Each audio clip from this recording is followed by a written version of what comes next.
Hello everybody and welcome back to another Tactical Fly Fisher tutorial. I am Devin Olson. I am the owner of Tactical Fly Fisher and your host for most of our videos here. Today we're going to talk a little bit more about fishing dry dropper rigs on a Euro nymphing leader. A couple of years ago we did a video on dry dropper fishing with a Euro nymphing leader, and I talked about a few different leaders in there, but I wasn't as specific as I probably should have been.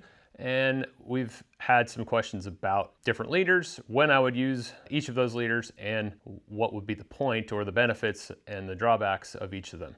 In this video, I'm going to quickly describe the 3 leaders that I typically use for dry dropper fishing, and I'll tell you a little bit about the pros and cons of each and why you might want to use one over either of the others. Now, in general, when it comes to fishing dry dropper or even indicator fishing, if you want to think of them the same way, you can use an indicator and substitute it for a dry fly.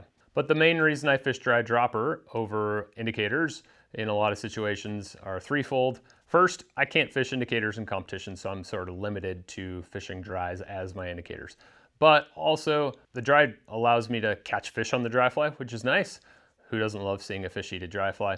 And then in addition, I can swap back and forth between straight nymphing and dry dropper work really easily by just cutting the dry fly off the dropper tag and replacing it with the nymph. So it offers me some more versatility, and I really like that about being able to swap back and forth. So let's start with a thicker formula for a Euro nymph dry dropper. Let's call a thicker formula anything that's maybe 10,000ths of an inch thick or thicker. And 10,000ths is 1x diameter tippet. So if you're thinking anything that diameter or over, I would call that a fairly thick material for a Euro nymph leader these days. And you can taper a thicker formula, you can fish it level. I would say most of the time if I'm going to actually dedicate a thicker Euro nymph leader to dry dropper fishing, I start with something around 12,000ths of an inch thick, and I just put about 15 to 17 feet of that on the end of my Euro nymph line. And then you can have a tippet ring or a little micro perfection loop there, and just tie your tippet directly to it and go from there in your rigging. After that thicker material, you can then start with somewhere around 2.5 to 3 feet of tippet to your dry fly, and then you can add a dropper tag there. I do it with a figure of 8 knot, which you can see the video for in the link below. But then you'll just choose that tippet length below that dry fly based on the depth of the water that you're in. You may opt to suspend your nymph and be able to go back and forth between nymphing if you really only need a short dropper for some shallow water, or you may kind of think of it as a true indicator rig and set your tippet length to 1.5 or so times the depth of the water that you're fishing in. You can see it's a pretty easy formula to take that thicker Euro nymph leader and turn it into a dry dropper. All you got to do is put your dry fly on that dropper tag, and then you can always adjust that length below your dry based on the water depth that you're in. Now, why would you want to use a thicker leader for your dry dropper work? The number one reason to me is that it can be greased and floated and mended better. So there's enough mass in this leader, you can actually mend it just like a fly line. You can move that rod downstream or upstream, whichever way you need to then make the mend, and then kick a little half roll with your rod, and you'll basically have that nice rolling mend where you can stack slack either upstream or downstream of your dry fly, depending upon the currents that you're needing to mend over. That's the number one benefit to fishing a thicker version of a Euro nymph leader for your dry dropper. The main issue with that thicker formula is the main issue that you're going to have with a thicker formula for any Euro nymphing purpose, and that's that there's a lot of sag. And if you try and high stick that leader out away from the rod tip, you're going to lift that leader up, and the leader is going to come towards the rod tip, and you're going to end up having that dry fly and therefore your nymph get pulled across the surface of the water and toward your rod tip. So with the thicker version of this leader, anything that I wouldn't consider a micro leader, you're going to have to mainly fish that dry dropper leader, or your Euro nymph leader in this case, on the water, stuck on the water. So I usually grease it and float it, but you can't really high stick it that far away from the rod tip without it sagging. The other drawback to the thicker formula is that it does not cast well if you're going with really lightly weighted nymphs. For instance, if you have to fish a really light 2mm or 2.3mm bead fly, the leader kind of wants to try and take over when you cast that rig, and that mass of the leader will actually sag during the casting stroke and it doesn't really have enough stiffness to form a true loop shape like you would with a fly line, but it also has too much mass and too much sag, and it'll kind of just drop during the casting stroke, and it reduces the turnover if you're fishing really light rigs. So I tend to only fish a thicker dry dropper leader if I'm casting at least a 2.8 millimeter bead and bigger. If you're at that 2.8 or 3.3 millimeter bead size, it'll probably work just fine. Or if you're fishing two droppers below your dry fly, and they both happen to be at least 2.3 millimeter tungsten beads or bigger, it'll also work. There's enough weight built into the combination of those two flies that you can cast this rig well. Now let's talk about the leader that I use probably most often, and that is just a micro leader. I've talked about micro leaders a lot, going back all the way to 2017 when Modern Nymphing Elevated came out, and then also in my book Tactical Fly Fishing, and then in a lot of our YouTube videos over the last, 5-6 years. And I've given lots of formulas for them. The formula really doesn't change much for a dry dropper rig because I'm often going back and forth, like I said, between dry dropper fishing or straight Euro nymphing. So for a micro leader that I'd use for this method, I'll start with somewhere around 15 feet of the smallest cider material that I can get away with based on the tippet that I'm fishing. These days, I'm mostly fishing like 0.16, 0.14, or even 0.12 millimeter cider material for my micro leader. So that'd be somewhere between 5X and 6X in that range. So that forms the butt section of my micro leader for this work. Lots of materials that we have in the shop will work for this. You might use Sempi or Betis. You could use Rio's new micro leader material, or any of the normal bicolor materials that we sell in the shop also work for this. If you need brighter material, then we have plenty of really bright options. Or if you want a dull material that isn't quite as bright so that you spook less fish in flat water for dry dropper work, you might use that as well. But the basic formula is 15 feet or so, give or take a foot, of that micro leader material, that cider. And then I normally these days I'm just tying a direct tippet knot to that end of that with a figure of 8 knot and then just cutting the tags off. You can also go with a tippet ring, and actually tippet rings work quite well for dry dropper work if you grease them, because they can act like a little grease magnet there that holds onto it and floats pretty well if you need to mend it. But they have a little bit of weight, and so if you're needing to high stick that leader out away from the rod tip a little ways, the tippet ring is going to sag that leader back towards you, so I don't tend to fish them as much. Beyond that 15 feet of cider material, I'll have about 3 feet, give or take a few inches, to my dry fly, and then I will choose the amount of tippet below that, once again based on water depth.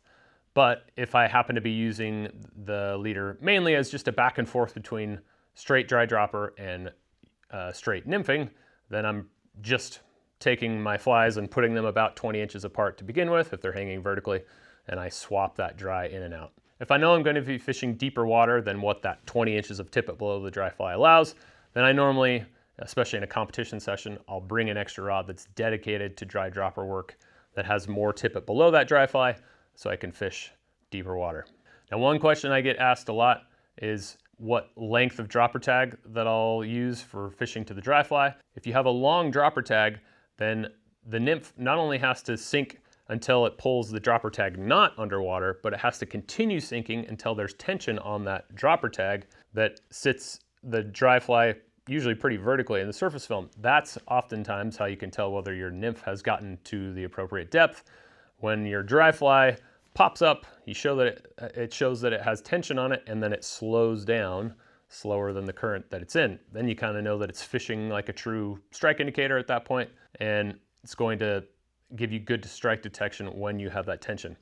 If you have a really long dropper tag though, it has to sink the full length of that dropper tag as well, and it tends to take extra time. And if you're in shallower water, you have to factor that in to the amount of tippet you have below.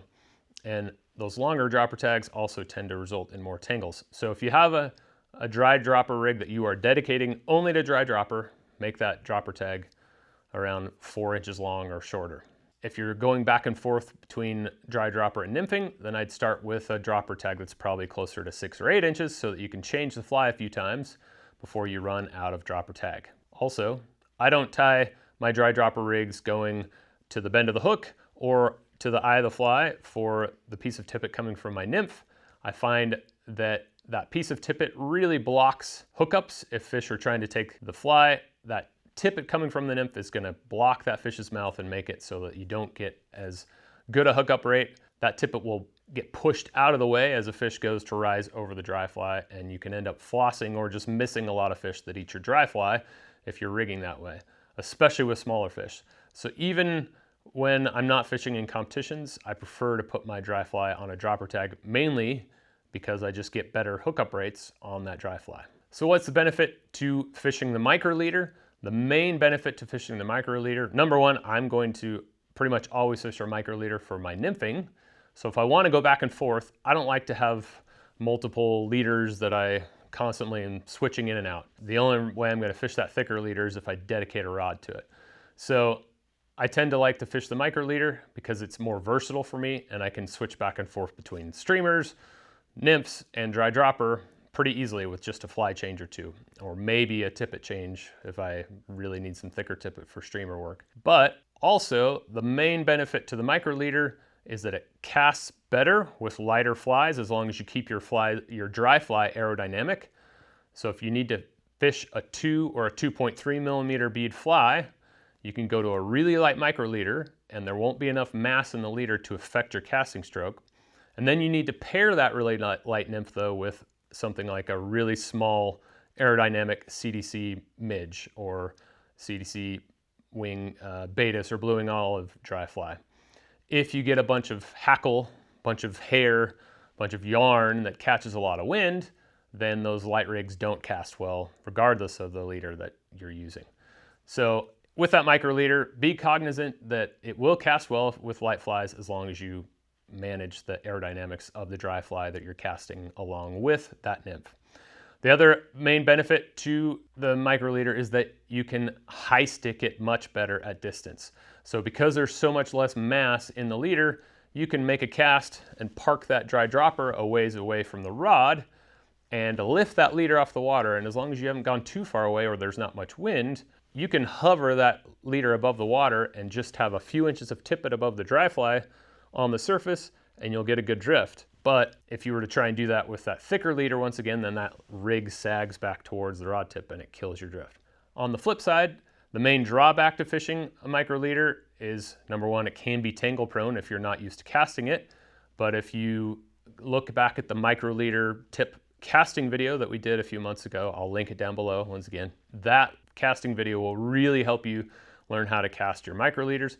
And I find that I don't have any more tangling issues or accuracy issues using those tips with a micro leader than I would with a thicker formula.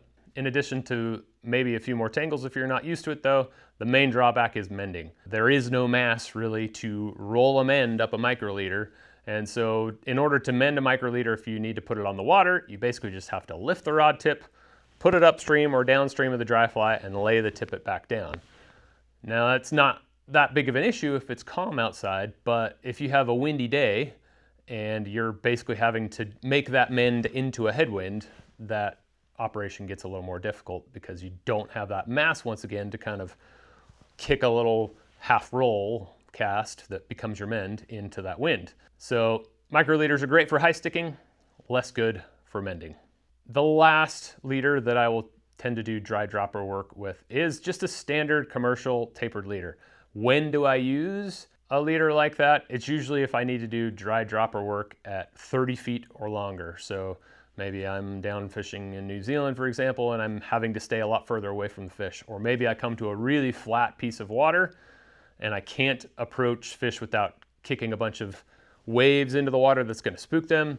So in those situations, I'll use a standard weight forward 3 or 4 weight fly line with the appropriate rod, and then I'm going to have a 12 to 15 foot commercially tapered leader, usually on the more delicate side of things. So something like the Solderini camo leaders that we have, or more of like a Spring Creek taper, like a dry fly taper for presentation work. And then I'll have that 12 to 15 feet to my dry fly. And then once again, I'm going to choose that tippet length below the dry fly based on the depth of the water that I'm fishing. And with that rig, I like to grease it once again so it's easily mendable.